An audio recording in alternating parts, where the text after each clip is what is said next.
Janasena party Telugu Desam party పుత్రలో భాగంగా నిన్న సీట్లు ప్రకటించినటువంటి తెలుగుదేశం పార్టీ వారు జనసేన కేటాయించినటువంటి 24 సీట్లని జనసేన పార్టీ తూర్పు నియోజకవర్గ ఇన్ఛార్జిగా చాలా దిగ్బంధికి గురి చేసింది.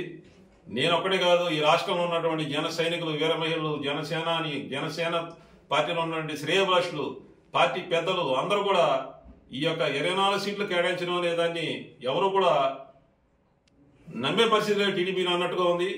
నమ్మక ద్రోహం చేయడంలో చంద్రబాబు నాయుడు మించినటువంటి నాయకుడు ఈ రాష్ట్రంలోనే లేడు. ఈ రాష్ట్రమే కాదు, ఈ భూప్రపంచంలోనే చంద్రబాబు నాయుడు లాంటి దుర్మార్గుడు ఎవడో లేడు.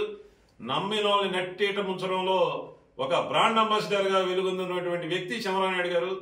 ఈ చంద్రబాబు నాయుడు గారు నమ్మి పవన్ కళ్యాణ్ గారు రాజమండ్రి సెంట్రల్ జైలు దగ్గర పొత్తు పెట్టుకుని ఈ జనసేన పార్టీలో ఉన్నటువంటి కార్యకర్తలు, నాయకులు అందరినీ కూడా రోడ్డు మీదకి వచ్చే పరిస్థితి వచ్చింది. గౌరవప్రదమైన నెంబర్స్ ఇస్తానని చెప్పినటువంటి టీడీపీ వాళ్ళు ఇవాళ 24 సీట్లు కేటాయిస్తే ఆంధ్ర రాష్ట్రంలో 10 జిల్లాలో హైయెస్ట్ ఓటింగ్ వచ్చినటువంటి నాలాంటి వారికి కూడా సీట్లు లేనికుండా చేసినటువంటి పరిస్థితి ఇవాళ చంద్రబాబు నాయుడు గారు కల్పించారు.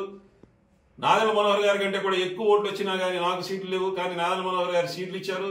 దీన్ని బట్టి ఆలోచించుకోవచ్చు, ఇది చంద్రబాబు నాయుడు గారు టీడీపీలో కుతంత్రాల భాగంగా జనసేనాన్ని అణగదొక్కేసే విధంగా ఉన్న సీట్లు ఎలగేషన్ లాగానే ఉంది తప్పితే, సీట్లు సెలక్షన్ లాగానే ఉంది తప్పితే, ఏ రోజు కూడా ఇది పొత్తులో భాగంగా సమానమైన ప్రాతిపదికన పొత్తు ధర్మం పాటించే విధంగా సీట్లు ప్రకటించినట్టుగా లేదు. దీన్ని తప్పకుండా చంద్రబాబు నాయుడు గారికి అర్థమయ్యే విధంగా రేపు ప్రజాక్షేత్రంలో తిప్పికొడతాం. చంద్రబాబు నాయుడు గారు నమ్మక ద్రోహి అంటాకి ఎటువంటి అతిశయోక్తి లేదు. ఎందుకంటే గతంలో కూడా ప్రజారాజ్యాన్ని జెండా పీకేద్దాం అని చెప్పి ఈనాడులో టైటిల్ బ్యానర్ తోటి వేసే విధంగా చేసినటువంటి వ్యక్తి చంద్రబాబు నాయుడు గారు. ప్రజారాజ్యాన్ని పార్టీ మూసేసే వరకు కూడా నిద్రపోయినటువంటి వ్యక్తి చంద్రబాబు నాయుడు గారు.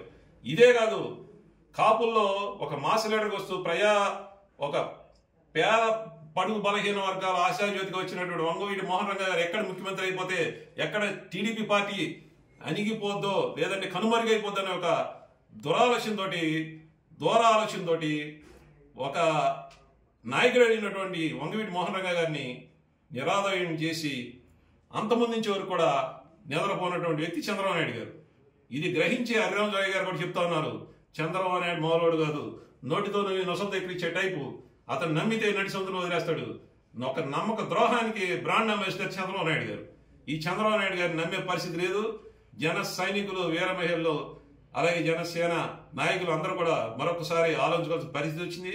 చంద్రబాబు నాయుడు లాంటి ఈ ఆంధ్రప్రదేశ్లో ఉన్నటువంటి దుర్మార్గమైనటువంటి వ్యక్తి ఇంకా రాబోయే రోజుల్లో ఈ ప్రజాక్షేత్రంలో కనుమరుగే పరిస్థితి తీసుకొస్తున్నాడు.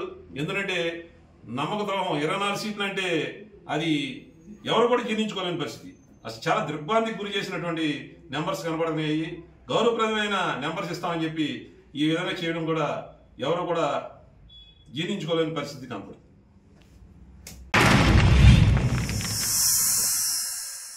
Like and subscribe Eagle Media Works.